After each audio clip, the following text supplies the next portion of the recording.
even as the Ohio steelmaker rejects allegations that it did anything inappropriate. A lawsuit filed by the Pittsburgh steelmaker Monday in the U.S. District Court for the Western District of Pennsylvania alleges that Cliffs used public statements and back-channel negotiations to derail U.S. Steel's proposed merger with Japan's largest steelmaker, Nippon Steel. Joining me now, Metropolitan Windows, of course, KDKARadio.com. Click on KDK Watch. Get Phil DeLucente. And, you said something to me the other day that was so powerful. We're dealing with working class people's jobs. So, Counselor, if you will, let's talk about this lawsuit and what's happening here in Western Pennsylvania. Rob, this is fascinating, this lawsuit. So I'm going to break this down in layman's terms as quickly and effectively as possible. Put out your right hand. That's the first lawsuit that was filed by Nippon concerning the United States government. Now, what would that lawsuit entail? That entailed that they're saying, look, President Biden and CFIUS, which is the Committee for Financial Investment in the United States, that they violated Nippon Steel's due process because the national security agreements that are reviewed by the CFIUS were not done properly, and it was more political, and it didn't have anything to do with government defense. And we'll go into the backing of that argument, but that's the allegation. So they're saying they violated Nippon Steel's due process. But you put out your other hand, and that's that first case I spoke of was in the D.C. Circuit Court. Now, there's a preliminary injunction against Cleveland Cliffs, which was an alternate bid made for U.S. Steel at $20 less. That was going to be half cash, half stock, but Nippon Steel's was $55. But the preliminary injunction that Nippon Steel filed was saying, and these are just allegations, but look, you violated the Sherman Act and you also violated the RICO Act because you did not take the proper, you tortiously essentially interfered between you and the USW representatives in getting this deal permitted to get, actually go through. So what do these both mean? One, the D.C. court case against President Biden and CFIUS for the national security agreements, they're asking for it to be reviewed again. And with regard to the Nippon Steel versus the Cleveland Cliffs, they're asking for substantial damages. But it could become moot if this eventually does get approved by Trump. But they're filing it saying, if this doesn't go through, we believe that you conspired. Now, these are just allegations, right? The Sherman Act, 1890, Senator Sherman years ago created it so that you can't conspire and coordinate to try to stop business transactions and production. Now, let's back up a second. This Committee for Financial Investment in the United States is fascinating because Nippon Steel, I believe, presented over 10 national security agreements saying, look, we are going to keep steel in America. It's going to be its own independent unit. We're going to put approximately $3 billion into the Mon Valley. The most recent agreement that I could research was 10 years, Nippon Steel said, you're guaranteed to have 10-year deal that steel is going to be made here. Now, Cleveland Cliffs, on the other hand's position, and if anyone wants to review this, really, because it's fascinating stuff, even for someone who involves in litigation all the time, go to each company's statement on the issue.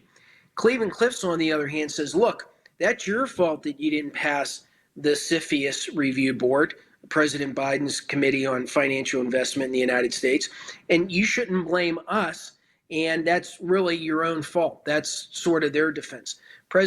Now, what's interesting is there's an argument to be made on both sides.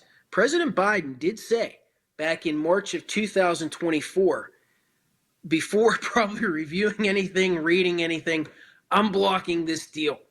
Well, that's one of the offenses, claims that Nippon Steel's making, saying, look, we didn't even go through the national security agreements with the Committee for Financial Investment in the United States. So how could you possibly say that? That's part of their factual basis. It's a little different than what Trump and Vance did, is they actually, reviewed things to the extent that they could. They understood things, and they took their position. Now, someone asked me, getting ready for this, they said, Phil, what do you think's going to happen? Only God knows, but I could tell you President Trump and President Biden initially have both been against this. But, President Trump and Vice President Vance may change their mind once they get into office and they understand more about what this Committee of Financial Investment in the United States reviewed.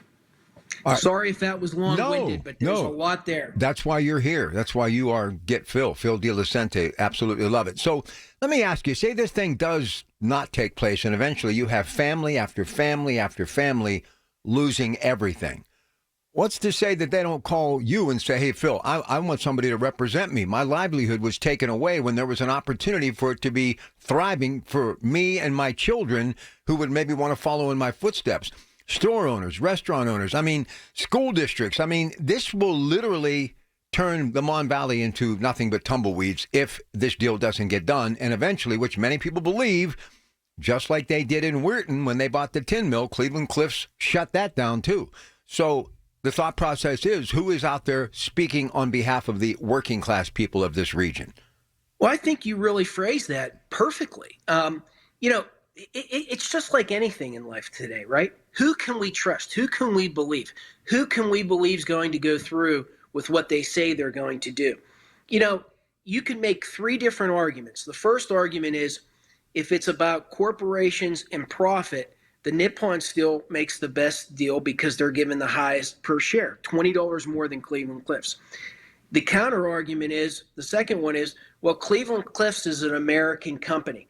Keep in mind, that argument really, in a multinational economy that we have, if it's going to be its own independent unit, that's good for folks that don't read the newspaper, that don't really look into this or invest. It's just like a headline. And then the third argument is, okay, who else is out there, right? So I believe Nippon Steel said they would divest their interest in ArcelorMittal, the other steel company, so that it doesn't look as if there's a monopoly, because we have to always be concerned with monopoly when it comes to steel, because that is a national security issue. But, Rob, you phrased it perfectly. Who can we believe? Now, will another party step in? That's why the masses voted for Donald Trump, because he is great at business. And I do think, so many people have their opinion, but the guy's a great success, especially in business. And if he gets involved, perhaps he might be someone who can sway it to one of the organizations and one of the parties, or a deal could get done. Absolutely. So I do think that people are at less risk now than they were before. I think something's going to get done. We just don't know by who. One more segment with Attorney Phil DeLucente, because this is really, as he said, about working class livelihoods, jobs. And it's not just people in the steel industry. So many people could be affected. And this is what he does every day. He takes care of Joe Q Public, people like you and me. That's who he is. And that's why this story is so important, because it really does hit home. We'll come back. Phil DeLucente continues with us on KDKA for this wintry Wednesday night with your Pat Pack. Stay with us.